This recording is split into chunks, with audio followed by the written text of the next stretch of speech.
नमस्कार, one India Hindi में आपका स्वागत है। पश्चिम बंगाल में ममता बनर्जी की पार्टी तृणमूल कांग्रेस को प्रचंड बहुमत हासिल हुआ है। यही नहीं, ममता की इस हैट्रिक के बाद उन्होंने साबित कर दिया है कि भारत में विपक्षी खेमे में उनकी टक्कर का कोई नेता फिलहाल नहीं है।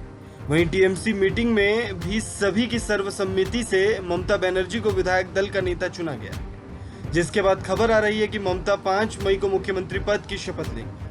इसके अलावा दूसरे मंत्रियों का शपथ ग्रहण 6 मई को होगा। शपथ समारोह को लेकर ममता का कहना है कि हम एक साधारण शपथ ग्रहण का कार्यक्रम रखेंगे। उन्होंने कहा कि जब तक कोरोना की लड़ाई से देश जीत नहीं जाता, हम किसी भी तरह का जश्न नहीं मनाएंगे। वहीं अपनी प्रेस कॉन्फ्रेंस में बीजेपी पार्टी दफ्तर पर अटैक को लेकर ममता ने कहा कि मुझे हिंसा पसंद नहीं। वो लोग पुरानी तस्वीरें दिखा रहे हैं, लेकिन मुझे ये समझ नहीं आ रहा है कि बीजेपी ऐसा क्यों कर रही है।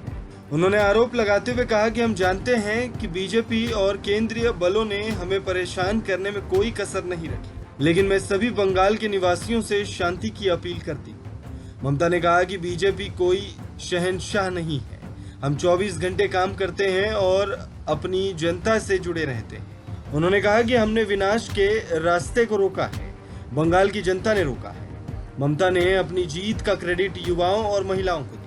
नंदीग्राम में काउंटिंग के मामले को लेकर ममता ने कहा कि पार्टी इस बारे में विचार कर रही है। उन्होंने कहा कि मुझे कई तरह के मैसेज आ रहे हैं। कुछ मैसेज ऐसे हैं जिनके मुताबिक अगर मैं रिकाउंटिंग की बात करती हूं तो मेरी जान को खतरा है।